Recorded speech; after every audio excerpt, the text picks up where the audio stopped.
દર્शक मित्रों, एक Bharat news media में आपનું हार्दिक स्वागत है। वडाली तालुकाना धरोद गामમાં કૂવામાં પડેલ બકરીનું રેસ્ક્યુ કરવામાં આવ્યું। ધરોદ ગામમાં બપોરના સમયે એક બકરી ઘાસ ચરતા ચરતા અચાનક ઊંડા કૂવામાં પડી ગઈ હતી।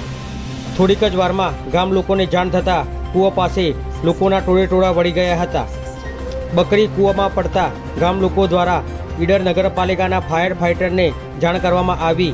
જાણ થતાની સાથે જ નગરપાલિકાના ફાયર ફાઇટર અને ગંભીરપુરા જીવદયા ટ્રસ્ટના સભ્યો સ્થળ પર આવી પહોંચ્યા હતા। ફાયર ફાઇટર અને ગંભીરપુરા જીવદયા ટ્રસ્ટના સભ્યો દ્વારા ભારે મહેનત બાદ 2 થી 3 કલાક પછી બકરીને રેસ્ક્યુ કરીને બહાર કાઢવામાં આવી હતી અને સલામત રીતે છોડી દેવામાં આવી હતી।